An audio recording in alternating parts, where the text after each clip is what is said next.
Hello, unstoppable real estate investors. I'm Rayanna Starr, your host of this Unstoppable Real Estate Investors with the top 5% expert, Ray Zhang. Sorry. Got it. Okay. Sorry, and my pup's in the background in choir. And he's a great guy to be listening to, everyone, because he's got tons of experience flipping. So, Ray, I just want to thank you for being a guest.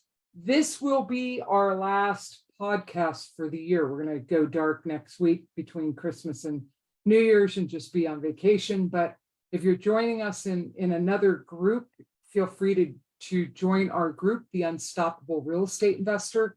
We go live on these podcasts every Wednesday at noon Eastern. And I think we're filled up through February.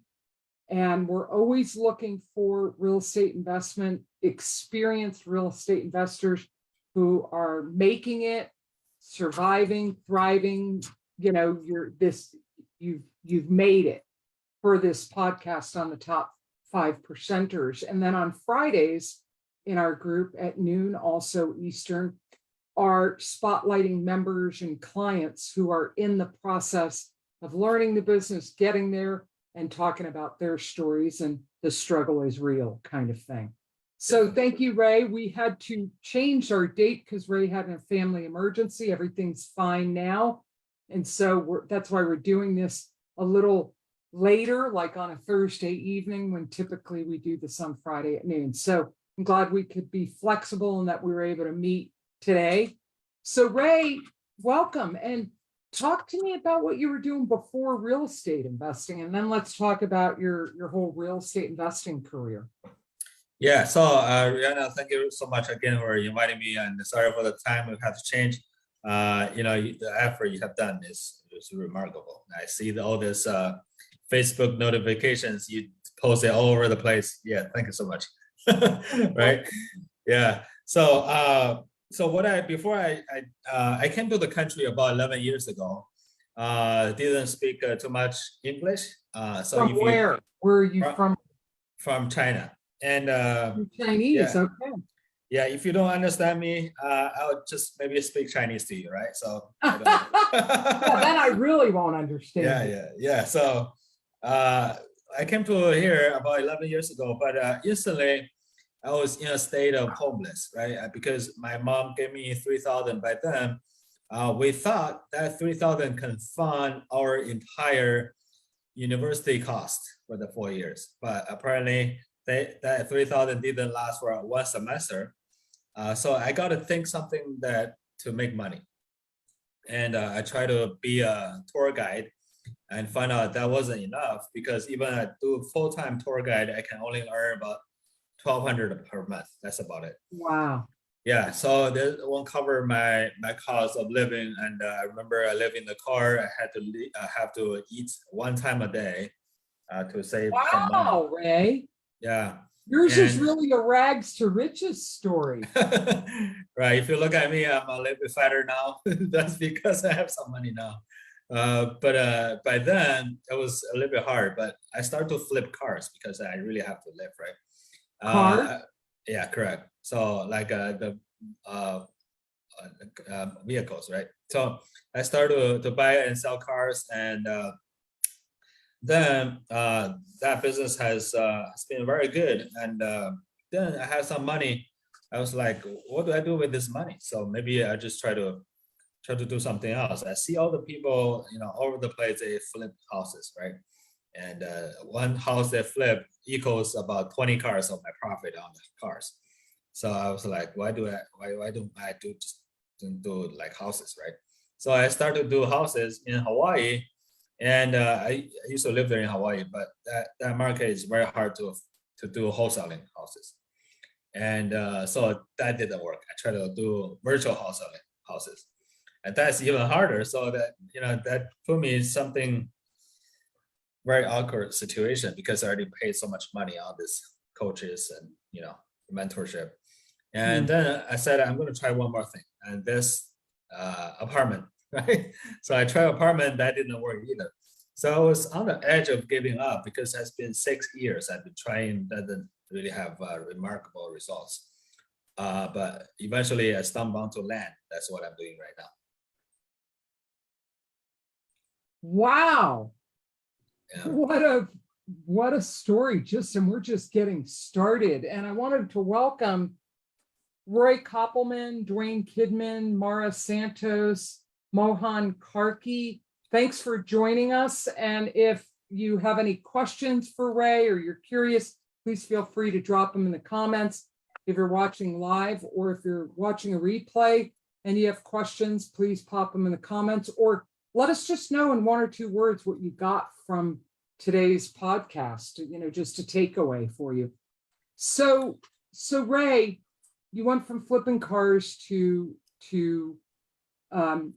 breaking into real estate, living in Hawaii, which even back then was a higher cost of living. Yeah. And so tell us more about how you progressed in your real estate career.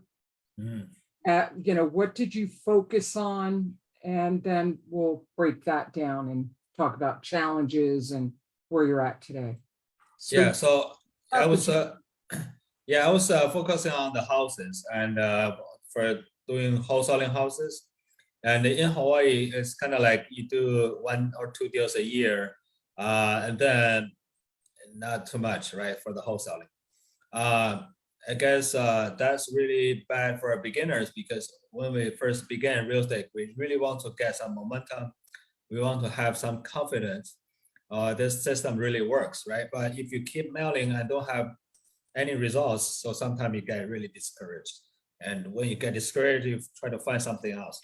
So that's have been my journey for at least 6 years. And all right, so let me break that down. Like you did a couple of wholesales. How were you, so what were you doing then? Focusing on rehabbing, and how were you going about finding houses? Talk about the process a little bit. I just targeted people who own houses more than 10 years and send them a postcard. I try to ask if you have this house for sale, just let me know, right? And of all the years I've been trying, I think I flipped 1 house, so not too much. Yeah, so houses, I know then houses probably not wasn't for me. And So then, yeah. You went from wholesaling wasn't working, flipping a house wasn't working. So then what? And then I moved to apartments, apartment investing. And that's an even bigger and more complicated game, right? And I try to find apartments more than 20 units and in the mainland, but I was living in Hawaii. So every time I try to build a relationship with the broker, they thought I'm a scammer, right? So because in apartment investing, broker take a very big important role in the whole process. So I got to build a relationship with the broker, but it was pretty hard at the beginning. So that didn't work out very well either. Yeah, you keep talking about what didn't work. What we want to talk about is what did work.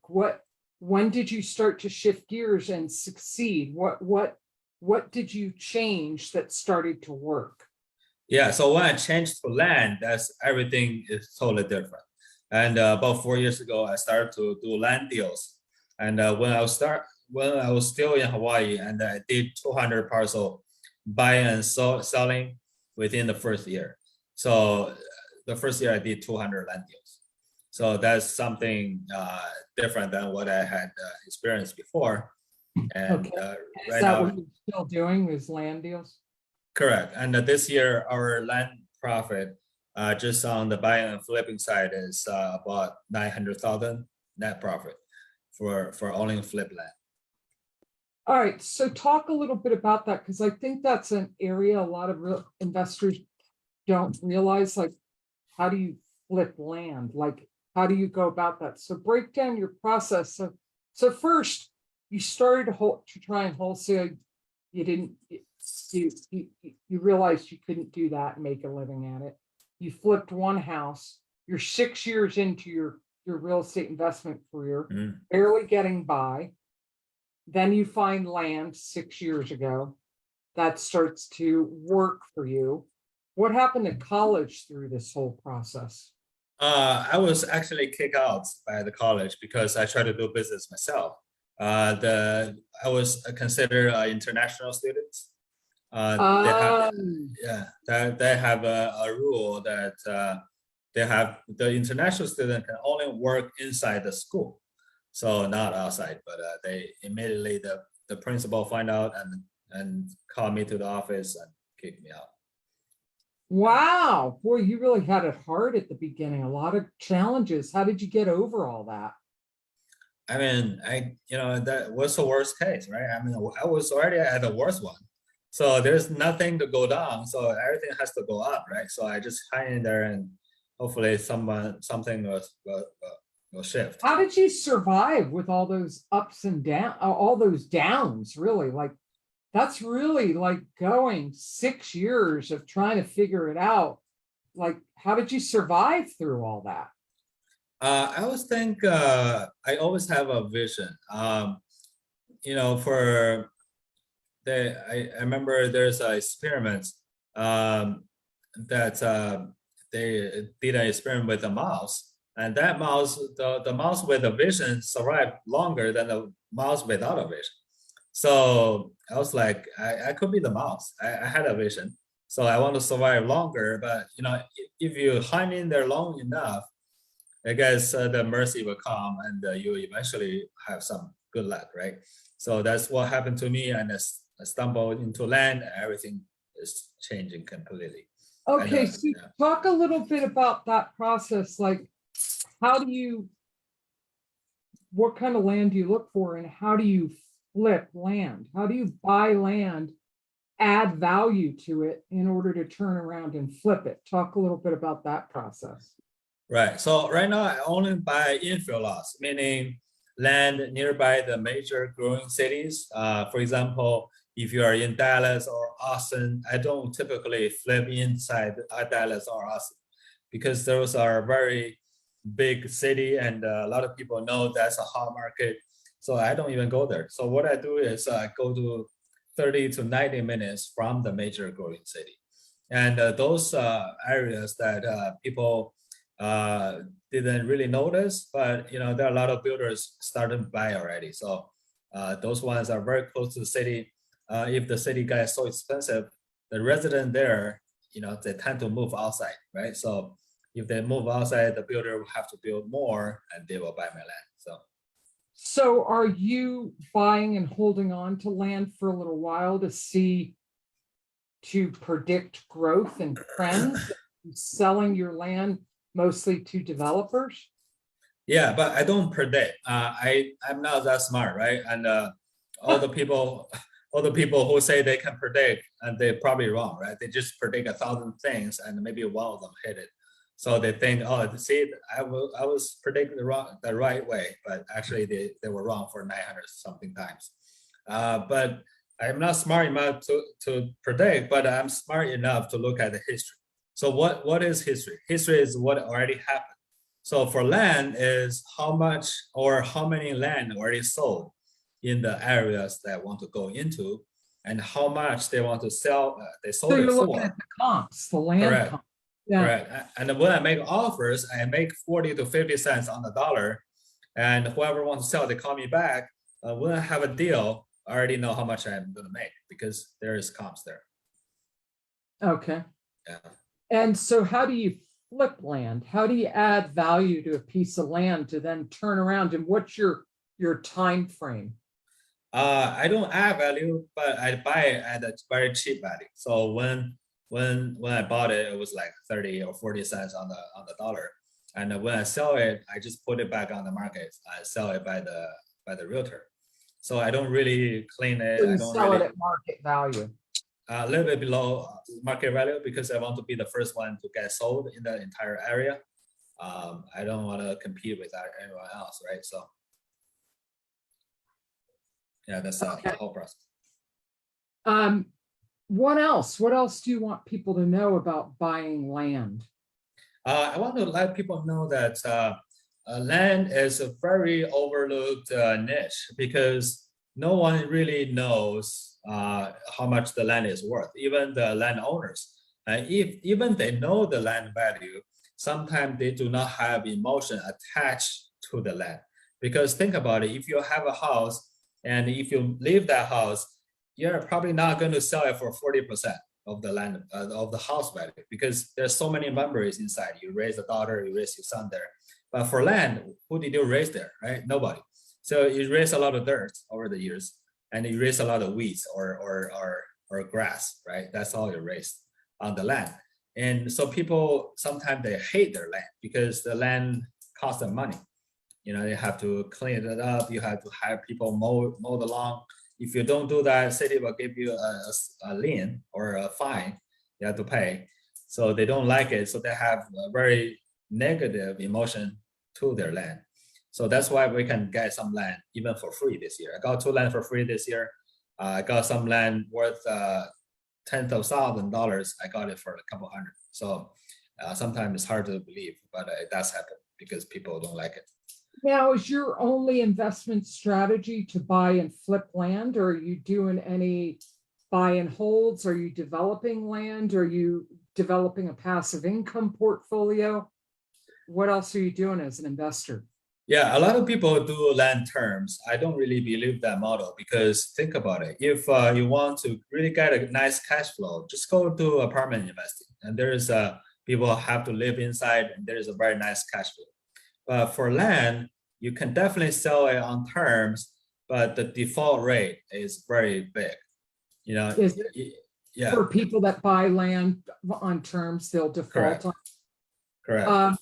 What about if you were to try that with, say, an investor or developer who's buying the land to develop on it? Do you think the likelihood of them defaulting would go down? For those people, they typically just buy it outright with cash. So that's the ideal clients or the cash buyer we want. And, so you don't have to worry about terms, right? Yeah, no need. I never do terms still on land, and I don't suggest that. And I think flip land for cash is the best there is. So now, what else are you doing? Is that it, or are you building a rental portfolio? Are you trying any of the other exit strategies, or is it simply flipping land for you? Besides that, flipping land, I also have a coaching business right now for teaching people how to flip land. And so that's my 2 primary income, right? So that's how. You froze up there, Ray. Hopefully he'll come back. You froze up, Ray.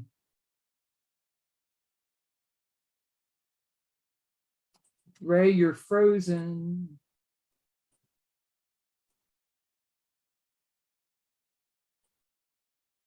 Hopefully he will come back here in a minute. What an amazing story of resiliency and perseverance. And you really have to be resilient in this business. And Ray, if you can hear me, I'm talking because you're frozen and we can't hear you. Okay, there he goes. He's going to come back in. But what I love about doing these interviews is the resiliency and perseverance. Here he comes. Ray, you're back. Okay. I was just saying what I love about your story is the resiliency and the perseverance of you just saw something as a real estate investor and you tried wholesaling, you tried rehabbing and it wasn't working, and you tried apartments and single family, and then you found your thing, you found your niche, you found land, and you're sharing how it's this untapped niche that so many people don't see, and it's a cash business. So you're selling cash, you're not selling with terms. So you have a coaching business about that. Tell us a little bit about that. Yeah, so there are 6 steps of buying and selling a land.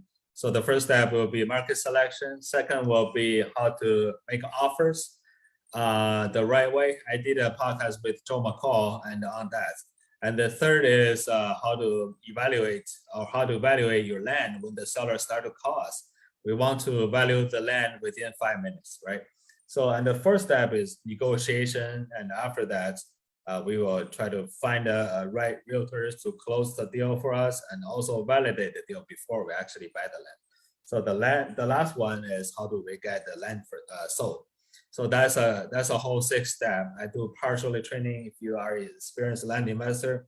I also do the whole training. If you never have done a land deal, that's fine. So you hold their hands through the process step by step. There's trainings and coaching that goes with that to show people how to do it. Absolutely. So my style is very easy and simple. I don't like complication. Maybe I'm a foreigner. I try to I don't use big terms, right? So there's different terms I don't use. And I try to make it easier so people can understand instead of make it more complicated so people can get confused. Ray, you are so inspiring to me because Okay. where some people would see a limitation, you saw an opportunity. Like you created this coaching program on a niche that's very underserved, and you turned your being an immigrant and English not your first language into an opportunity and an advantage to make a program very simple for anyone to understand. Yeah. And I just think that's beautiful. And, I just want to point this out to people, whether it's real estate investing or anything else.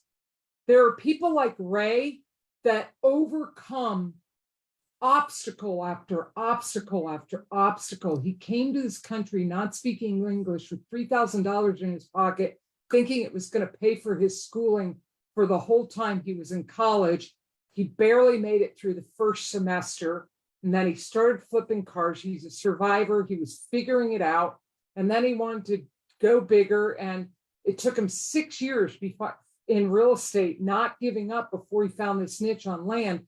And now he wants to show other people how to do it. And because of his language challenges, he's made this program super simple. I mean, turning obstacle into opportunity, obstacle into opportunity, obstacle into opportunity.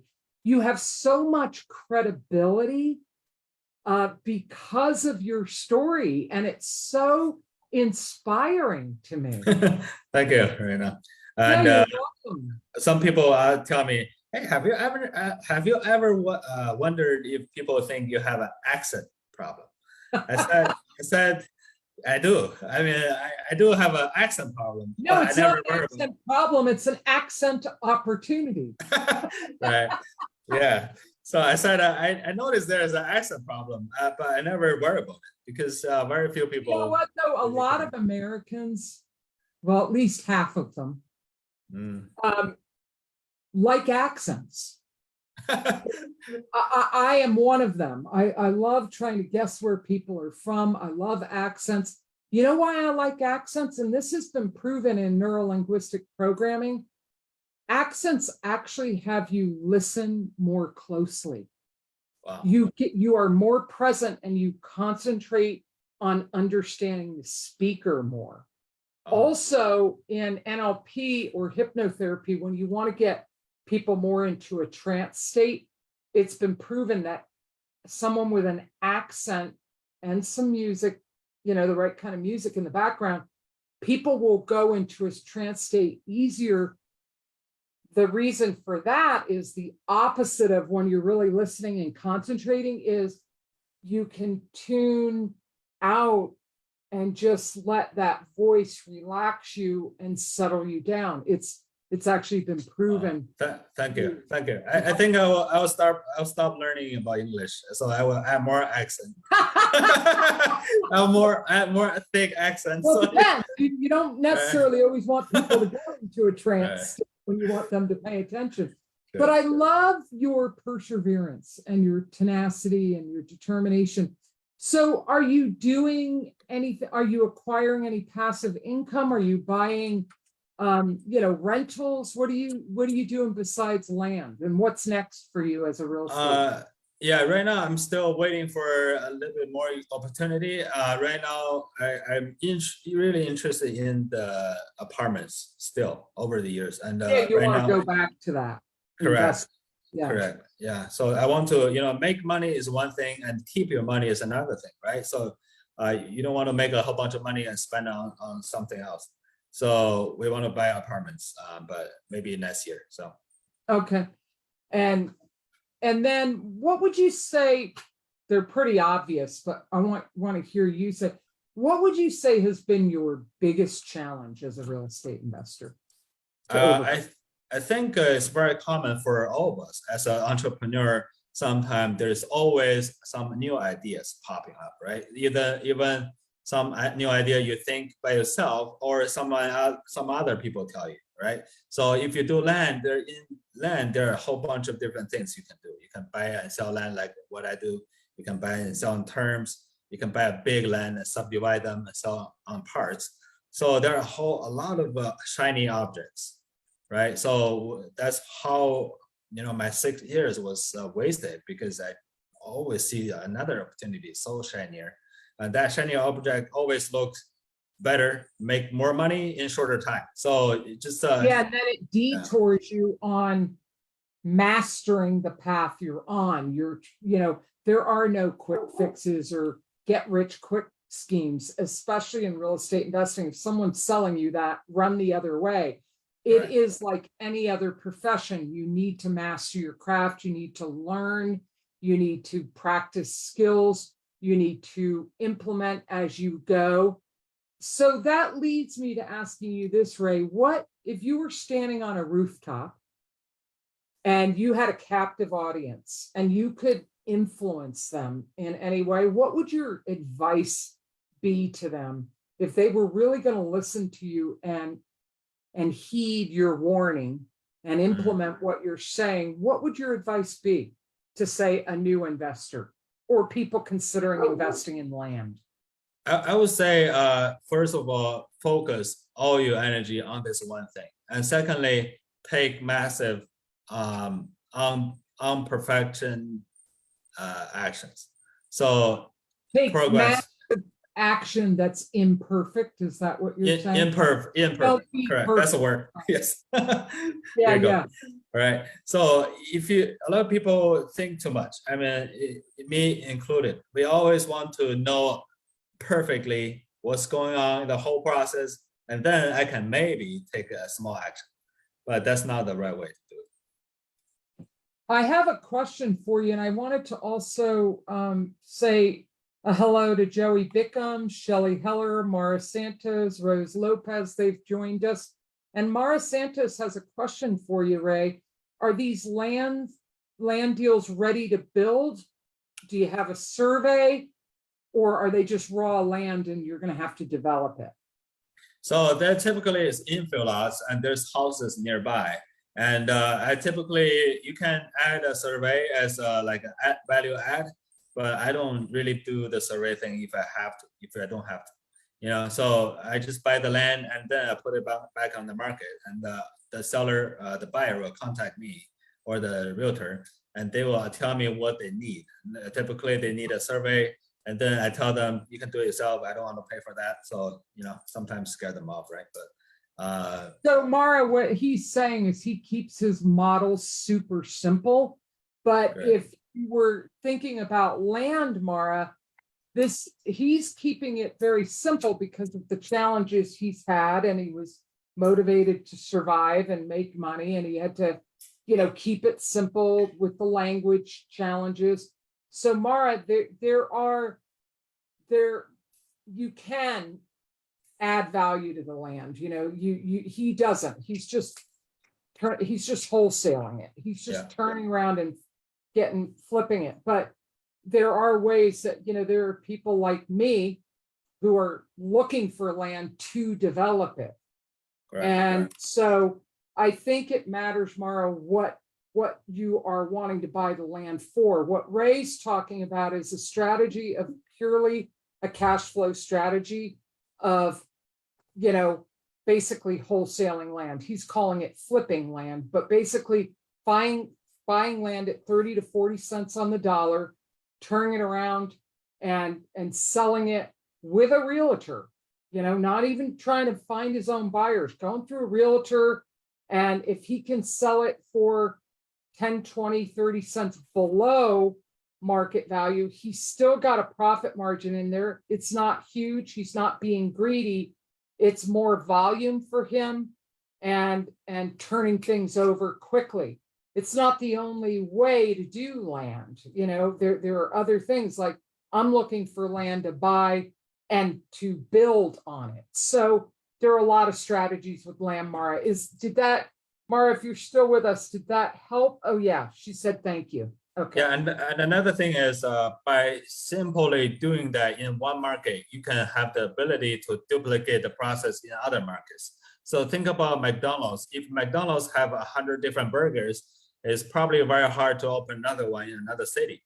But McDonald's only have that one menu, and so that if you open another McDonald's, just that thing, very small. They have a formula, and McDonald's is a great example of that. I watched the documentary on Ray Kroc and how, Right. He really took it and made it what it is today. And it is really about, and there's a great book I want to recommend to anybody, and that's The E-Myth by Michael Gerber. And it talks about how to approach a business as an entrepreneur. And E-Myth means the entrepreneur myth, that you've got to do it all yourself. That is not how you're going to build wealth. And especially as a real estate investor, as a business strategy coach, I coach investors that are ready to scale, who are wanting to go from a solopreneur slave of doing it all themselves.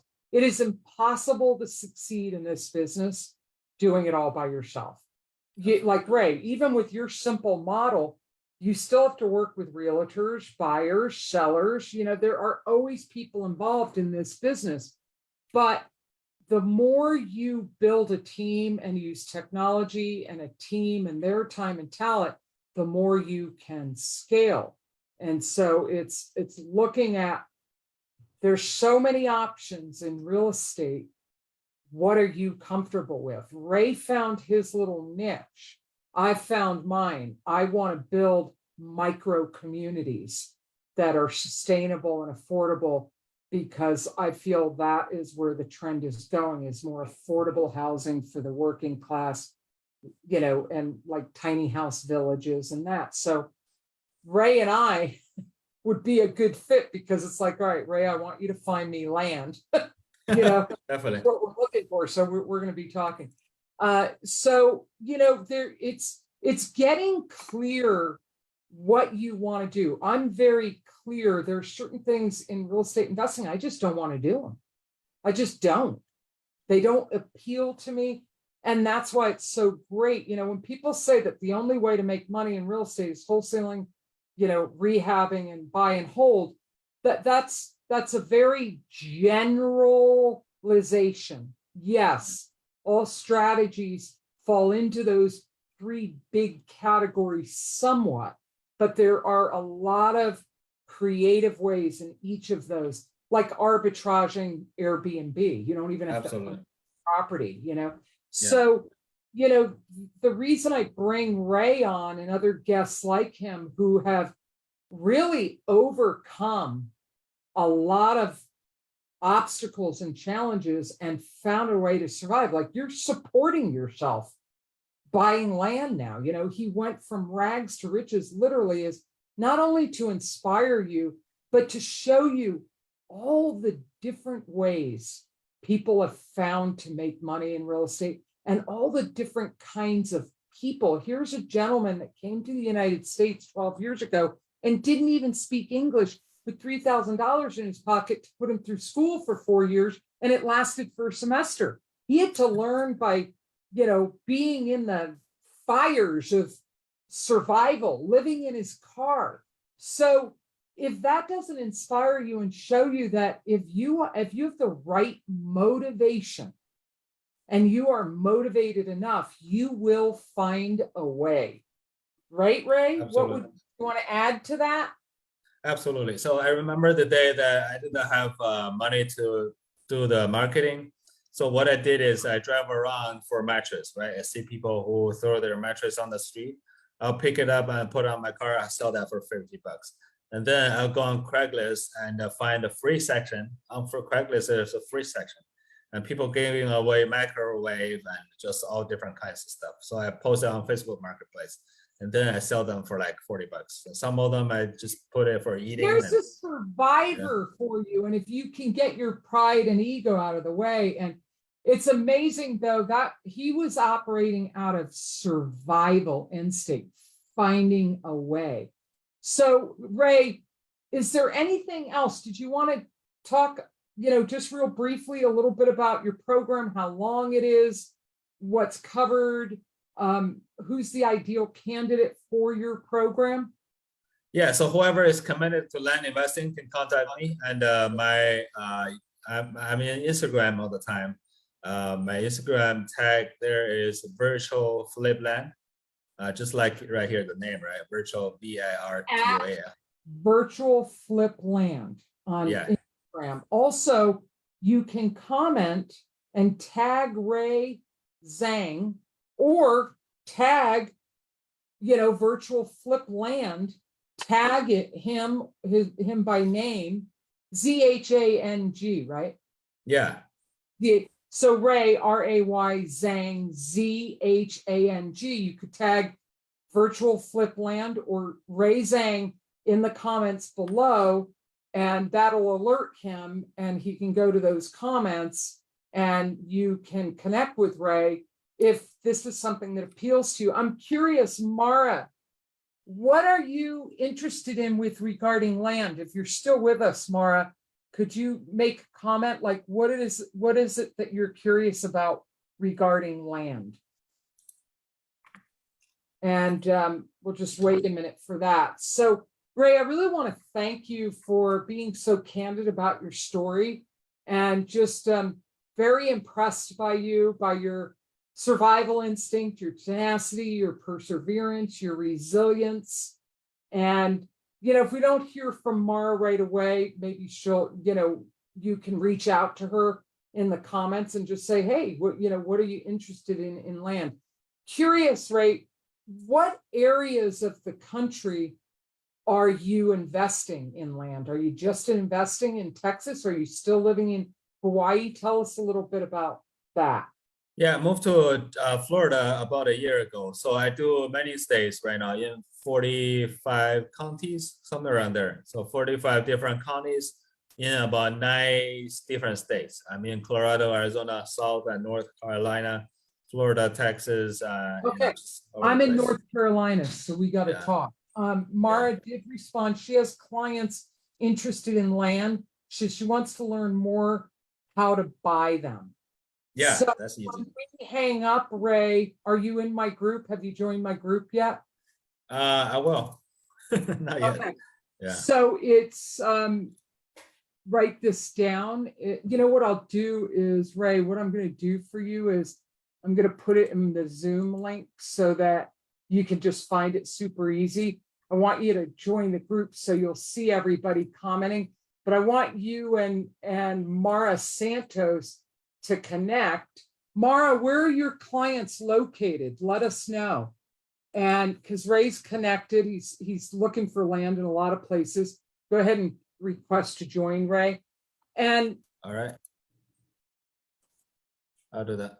Yeah, and then Ray, let's reach out. I want to just talk to you about what I'm looking for, for the land that I'm looking for in North Carolina. I'm kind of looking in the Asheville area, and Mara's in Georgia. Do you think? Okay. In Georgia?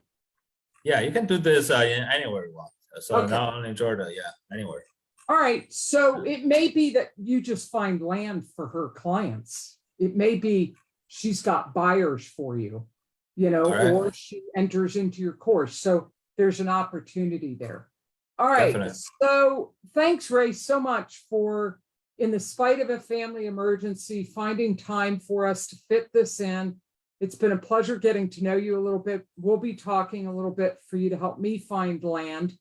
And I want to wish everybody Merry Christmas. I can't believe it's only 3 days away. Whoa, this year went fast. Merry Christmas, Happy New Year. We're not going to have any more podcasts this year. We'll start the first week in January again. And we've got January full already of a lot of really great speakers. So happy holidays, everybody. I wish you a Merry Christmas and a Happy New Year. Same to you, Ray. All Thank you, right. Rihanna. Thanks for joining us. Thank you, Thank you. Ray. Thank you, Rihanna.